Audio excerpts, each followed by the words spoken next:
પ્લેનનું પ્રમાણ વધુ હોવાને કારણે આજે દિશા જે છે તે દિશાવિહીન થઈ ગયું હતું। આ એઆઈ વિડીયો પણ સામે આવ્યો છે કે કદાચ આ પ્રકારની સંભાવના હોઈ શકે છે। એઆઈ વિડીયો સામે આવ્યો છે કે આ રીતે પ્લેન ક્રેશ થયું હોઈ શકે છે। પ્લેન ટેક ઓફ કરે છે, ત્યારબાદ લેન્ડિંગનો સમયગાળો આવે છે એટલે પ્લેન લેન્ડ થાય છે અને પ્લેન નીચે ધડાકાભેર અથડાય છે અને તેમાં બ્લાસ્ટ સર્જાય છે, ધુમાડાના ગોટે ગોટા નજરે પડે છે। એટલે સંભાવનાઓ ઘણી બધી અહીંયા જોવા મળી રહી છે અને પહેલું કારણ અત્યારે प्राथमिक कारण ए सामे आवी रह्युं छे। सूत्र तरफथी जाणकारी मळी रही छे के धुम्मसना कारणे कदाच प्लेन क्रैश थयुं होई शके।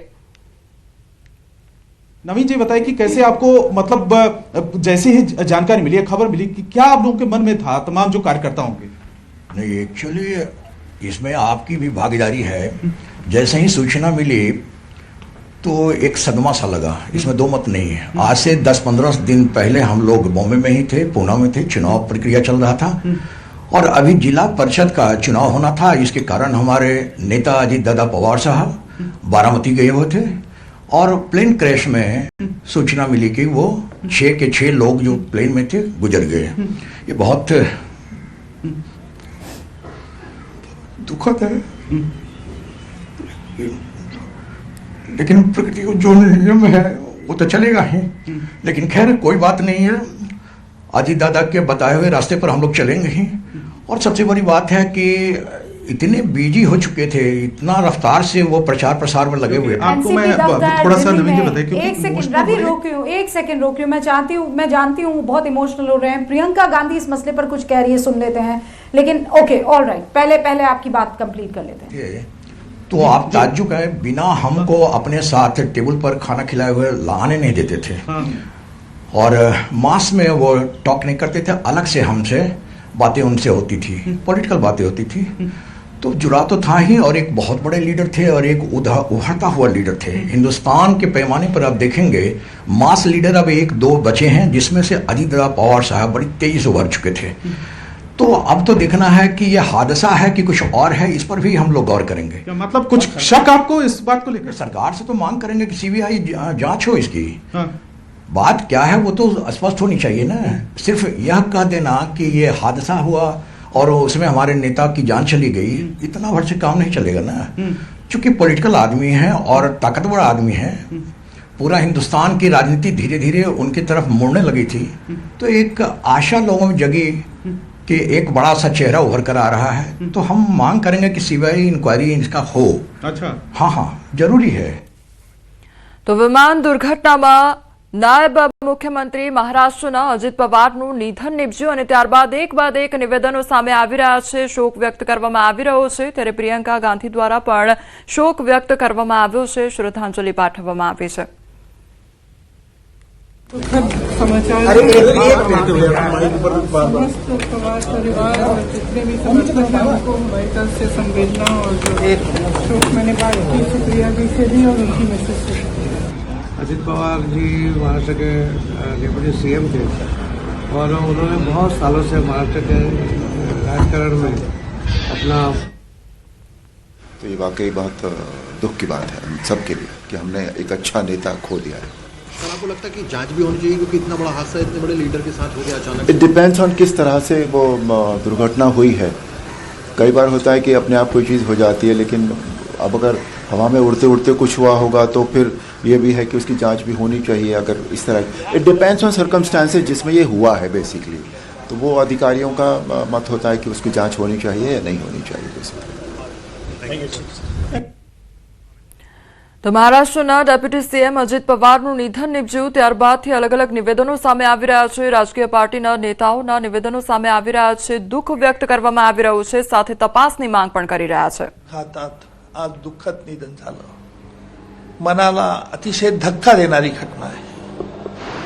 अजित दादा हे त्यांच्या शब्दाप्रमाणे नेहमी सरळ, होला हो, नसेल काम होत तर नाही, हे शब्द नेहमी त्यांच्या तोंडात असत। अजितदादा जरी दिसायला कठोर होते, बोलायला जरी कठोर वाटत असले तरी हृदयाने ते फार मऊ होते, याचा अनुभव। તો સવારના સમયગાળા દરમિયાન આ દુર્ઘટના સર્જાઈ અને લગભગ 8 કલાક અને 45 મિનિટે બારામતીમાં તેમનું જે પ્લેન છે તે ક્રેશ થયું હતું અને ત્યારબાદ આ દુર્ઘટના સર્જાઈ, જેમાં 5 લોકોએ પોતાનો જીવ ગુમાવ્યો છે। તો અત્યાર સુધી જે માહિતી સામે આવી છે તેને લઈને પણ અત્યારે તપાસના આદેશ પણ આપવામાં આવી રહ્યા છે। अजित पवार का ये एक्सीडेंट में निधन होना ये बहुत ही दुखद और दुर्भाग्यपूर्ण है। पिछले 40 साल से महाराष्ट्र के राजनीति में मेरे बहुत घनिष्ठ मित्र रहे, उनके मेरे पारिवारिक संबंध रहे। बहुत कर्मठ, अच्छा प्रशासक और विकास की दृष्टि रखने वाले ऐसे वो नेता थे। उनके जाने से बहुत बड़ा नुकसान हुआ है। उनके परिवार को भी काफ़ी उनके ऊपर भी एक बड़ा हादसा हुआ है। मुझे लगता है कि भगवान को ये जो घटना हुई है इसका दुख सहन करने की ताकत दे।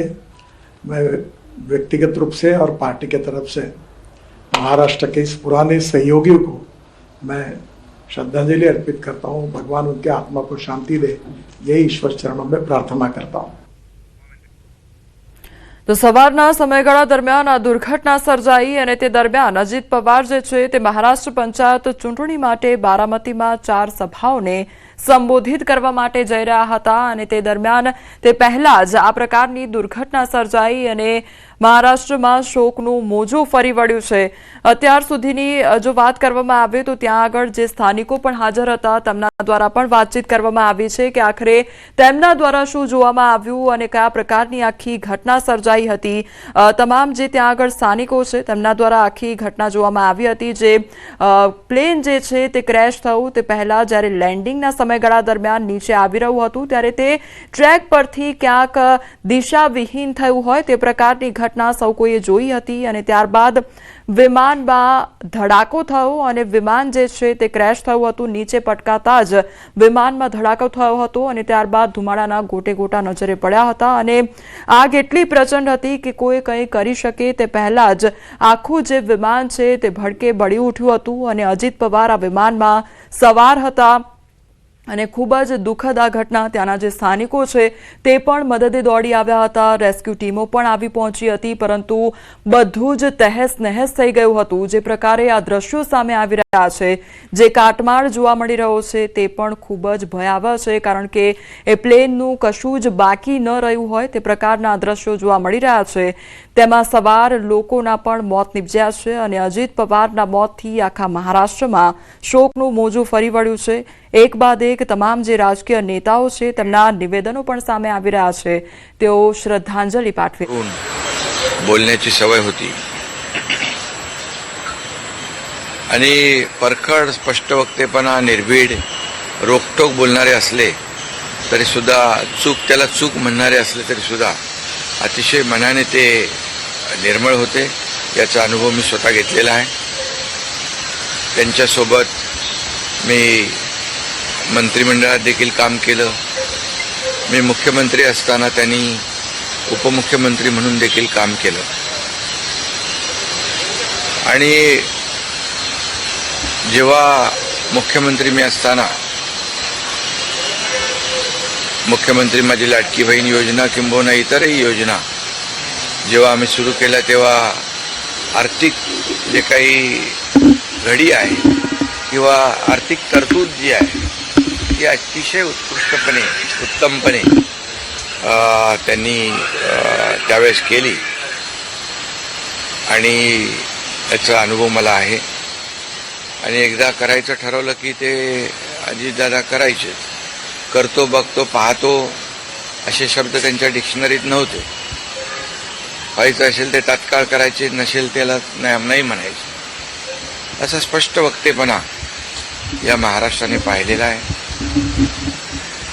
मी असेन, मुख्यमंत्री देवेंद्रजी असतील, अजितदादा असतील, आम्ही टीम म्हणून काम केलं, टीम म्हणून काम करतो।